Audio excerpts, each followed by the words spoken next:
Greetings and welcome to the Astronomy Picture of the Day podcast. Today's picture for December 17th of 2025 is titled W5, the Soul Nebula.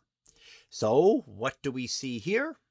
Well, here we see what is the Soul Nebula, or the Soul of the Queen, located in the constellation of the Queen, Cassiopeia, in the northern sky. And this is a star-forming region, and the hollowed out centers here that are kind of in the bluish are areas where stars have formed and their energy is pushing away material. So they're being hollowed out, and that's what we're seeing in the process of formation here. So this is a star cluster.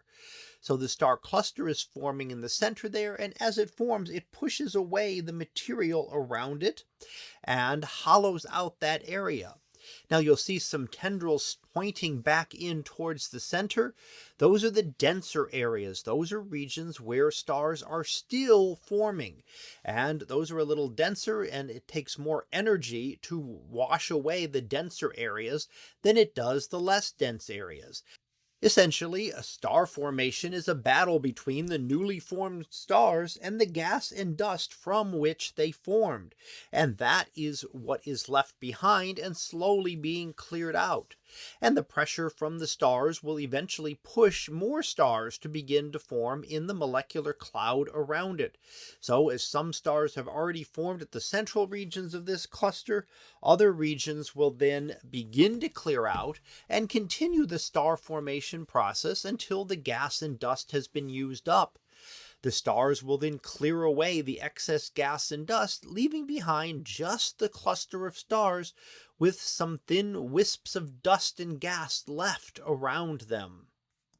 Now, this is a very long exposure, taking 234 hours worth of exposures to bring out all of the detail. So if you think about that, is nearly 10 days worth of exposure to allow us to see all the detail present here. So if you could just look at this, even through a powerful telescope, it would look nothing like this. The longer exposure through the telescope and collecting all of that in detail gives far more detail than our eyes would ever be able to see. Now, this image is also taken to focus on the gas, to allow us to see the gas in more detail.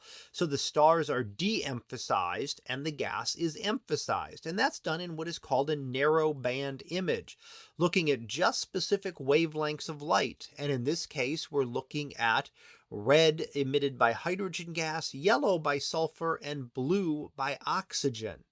So that doesn't mean that's the only element present in those regions. It means that it's at the right temperatures and right excitation levels for it to glow.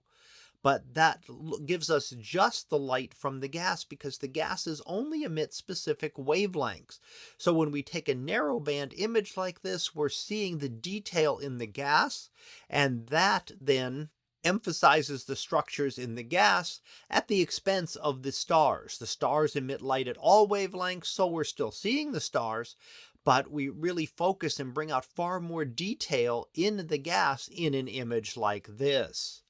So that was our picture of the day for December 17th of 2025. It was titled W5, the Soul Nebula. We'll be back again tomorrow for the next picture. So until then, have a great day, everyone, and I will see you in class.